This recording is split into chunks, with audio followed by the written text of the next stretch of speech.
our thing is that, you know, yeah, they beat us, but the series is not over. And that was the point I was trying to defend with the word dominant. And I think we're a different team here at home. I know we're a different team here at home. And we're in the same position we were in last year. They beat us worse last year than they did this year as far as the numbers. The amount is, you lose by 1, lose by 20, it's a loss. And it's not good. But they, you know, again, we're not intimidated by Cleveland. And it shouldn't be. And I don't feel like they're, you know, they dominated us and just beat us to submission. You know, we still got a lot of basketball to be played. So we'll see more fight tonight. You will see more fight tonight. With that, is it about adjustments, or is it really just about you guys doing your own thing? You know, there's always adjustments. There's going to be adjustments every game.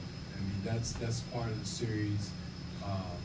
Again, you know, the fight part is always important. And again, you're saying that our guys, I'm not saying our guys didn't play hard in those 2 games. I thought Cleveland played at a very high level, making shots that were contested, shots where you were there. So if you want to call that dominant, call it dominant, because they made some tough shots. This is not hockey, it's not football, but they made shots. So you know, there's adjustments going to be made, whether it's personnel, schemes, schematically. We're going to change some things, but again, we got to take our level higher. And I'm not saying we didn't play hard. I'm not accusing our guys of not playing hard. I'm just saying there's another level we can get to. Are you considering any more changes to the starting lineup? Possibly. We always hold that card, Bruce. But again, I'm not going to come in here and give a scouting report. And you know, you guys have a job to do, and I have a job to do too. And I imagine you'll be waiting up to the last second before you have to put that lineup card out to see about Kyle. Yeah, exactly. Is that just a medical decision, or does he have anything to say about it, Kyle? I'm sure he does. I mean, you always you leave it to the doctors, and if the guy feels like he can go, he'll go, and the doctors will have something to say about it too. But mostly it's the player. The player knows his own pain tolerance, and there's no possibility of further injury or hurting further. But I'm sure that they'll try to go. Kyle talked about trying to get DeMar more one-on-one opportunities. Can you do that if the team is determined to double team him at every Yes, there's ways you can do that. There's ways you can do that, and we will do that. How different does your team look without Kyle in the lineup? A lot. You know, he and DeMar both are hubs. They're the keys to our team.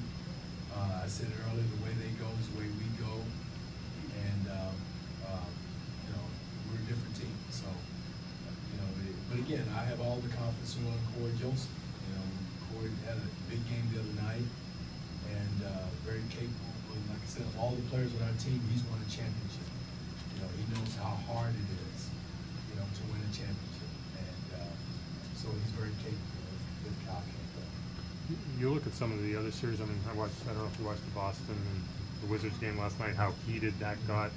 Are you waiting a little bit for this series or your team to kind of raise the temperature a little bit? Well, that's, you know, again, you know, if people are going to use the word we got dominated, that should get your hair up on your neck a little bit, to get you upset a little bit if people accuse another team of dominating them. And I hope so, you know, in a smart way. You don't want to get anybody thrown out or suspended or anything like that. But yeah, you should be teed off and upset that somebody's using the word dominant, that you got dominated.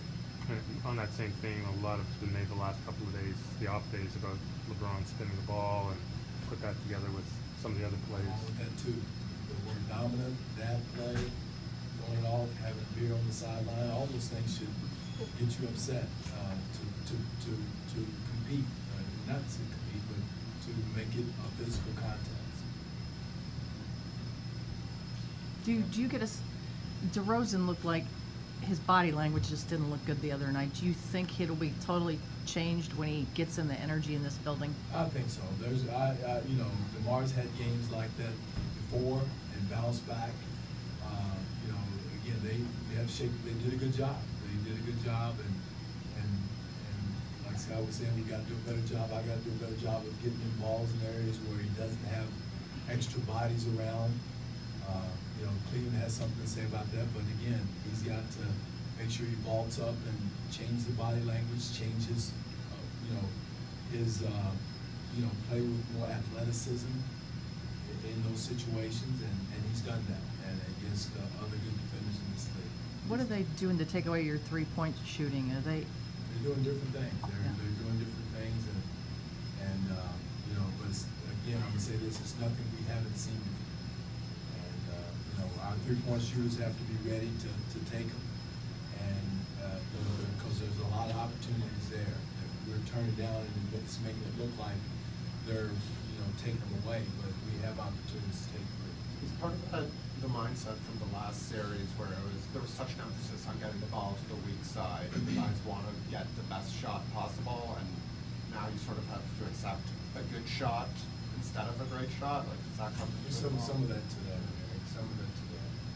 There's different things we can do to help that, the mindset of to change the mindset of what we normally do, but the opportunities are there.